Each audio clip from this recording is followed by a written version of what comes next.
Okay, let's just jump right in. What if I told you that most of what we think of as learning, in workshops, training sessions, even classrooms, isn't actually learning at all?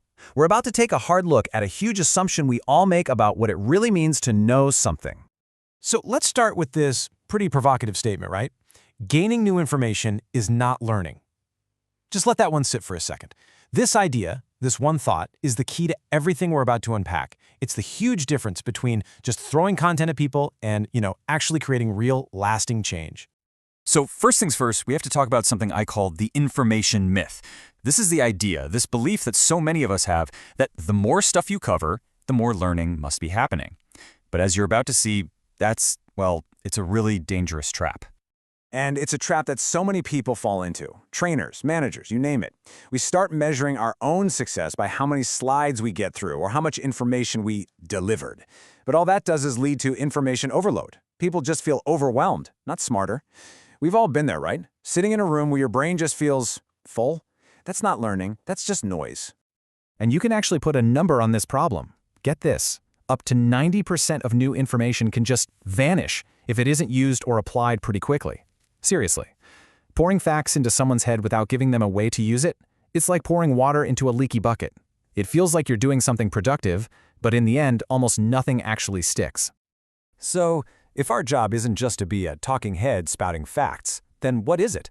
Well, it takes a really big shift in how you see your role. You have to go from being a presenter who just unloads information to being a facilitator who actually guides a process of discovery. And honestly, this is a huge mental hurdle to get over. Your goal is not to stand up there and wow people with how much you know, to impress them with the sheer volume of your expertise. Because when you do that, the whole thing becomes about you, the presenter, not about them, the learners. Instead, your real job, your most important job, is to make the learning accessible so people can actually get it, relevant so it connects to their real life, and actionable so they know exactly what to do with it tomorrow. That's it. That's the magic trio right there. Okay, so that all sounds good in theory, but how do we actually pull it off? How do we build an experience that really works? Well, it comes down to a really simple but super powerful framework, the pillars of learning. But before we break down the pillars, let's get on the same page with a definition. Real learning. It's the process of connecting, reflecting, and applying information to create meaningful change. Look at those key words. It's a process, not an event.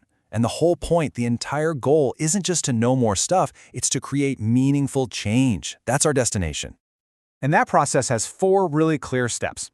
First, you have to help people connect the new information to something they already know, to their own experience. Then, you have to give them time and space to reflect on it, to think, okay, what does this mean for me? Third, you have to let them practice it, to try it out in a safe space where it's okay to mess up. And finally, the whole point is transfer, getting that skill out of the training room and into their actual real-world job or life. So, how do we know if any of this is actually working? How can you tell if you just dumped a bunch of info on people versus creating real learning? Well, it turns out you can literally hear the difference in what people say afterwards. Check this out. If you hear someone say, "Wow, that was a lot of information," you might think that's a compliment, but it's actually a huge red flag. It means they're focused on the quantity of content. What you want to hear, the gold standard, is, "Now I know what to do differently." That's when you know you've hit the mark. It signals a change in what they can do, not just what they know.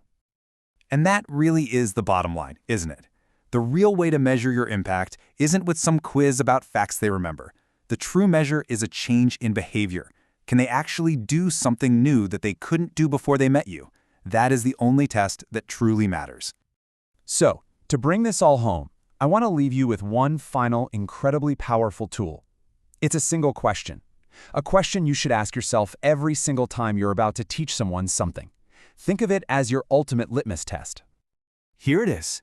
Before you add that one extra slide or that complicated chart or go off on some interesting tangent, just stop and ask yourself this. Will this thing I'm about to add help them use it, or is it just more noise? And you have to be honest. If the answer isn't a clear, loud, yes, this helps them use it, then it's noise. And you've got to be ruthless about cutting the noise. And that right there is the essence of real learning. It's all about shifting your focus from valuing information to valuing transformation.